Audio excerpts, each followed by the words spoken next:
Boundaries. Let's talk about it next on the Metal Pulpit. Hey, thanks for taking the time each week to watch these, and I hope they're a benefit to you. I want to talk about boundaries today.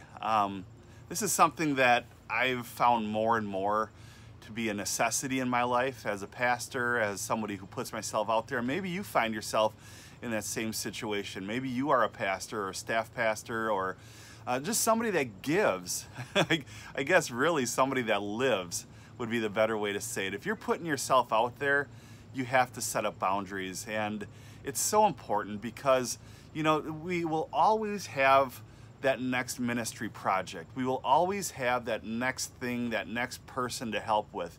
And sometimes there are those people that we just give over and over and over and over again. And it starts to wear on you. And, you know, we start questioning things like, should I keep helping this person? Should I keep putting myself out there? And the answer is, where are your boundaries? You see, for a person that keeps coming to you for money or counseling or things like that, that just doesn't get a clue and can't pull it together, and I'm not talking once or twice, maybe 3 times, but over and over and over again, what kind of boundary would you put up with this sort of person? Well, you just stop doing for that person. And I know that sounds like an un-Christ-like thing to do, but it really is actually a Christ-like thing to do, to say, I'm done. You've got to do this on your own. You've got to go and do this on your own. You know, because when we give so much of ourselves, when we keep giving of ourselves, we start draining. And quite honestly, I find myself at that point more often than not these days, where I'm just drained because of things I had to go through last year, things that I've gone through this year.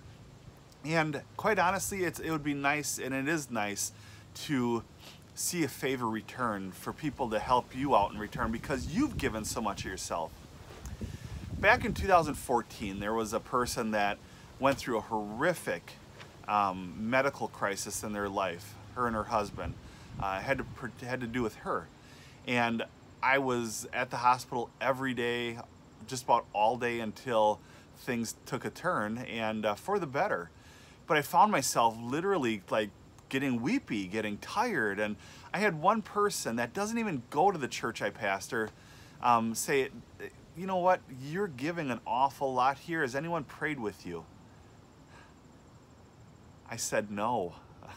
Nobody's prayed with me. Nobody's offered me words, because I'm just putting out there, you know, serving and doing these things. He goes, let me pray with you.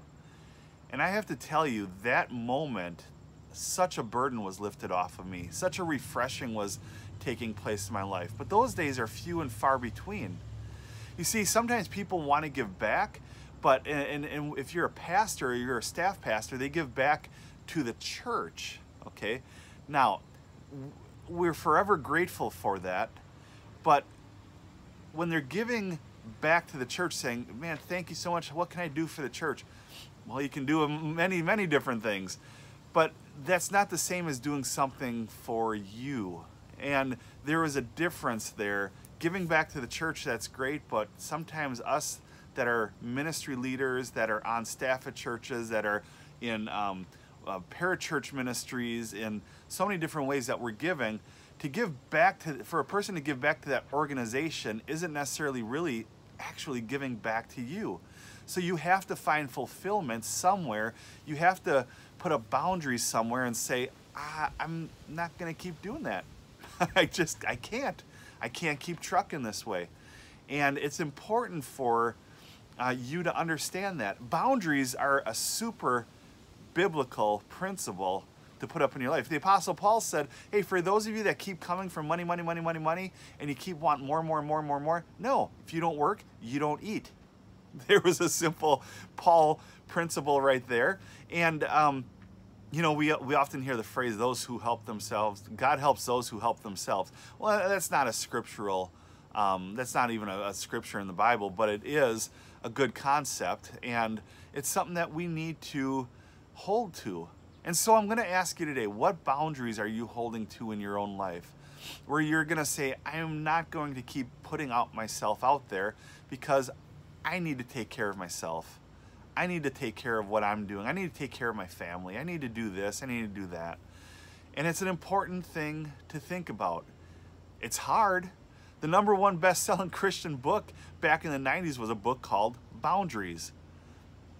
But I often wonder how many people actually put that into practice, or was it just a good read? Because when you put boundaries into place, you're going to offend people. You are going to hurt people. You will have to say no to things in order to take care of yourself. Jesus did it. I think you need to do it too. Shoot me your thoughts, your questions, your comments.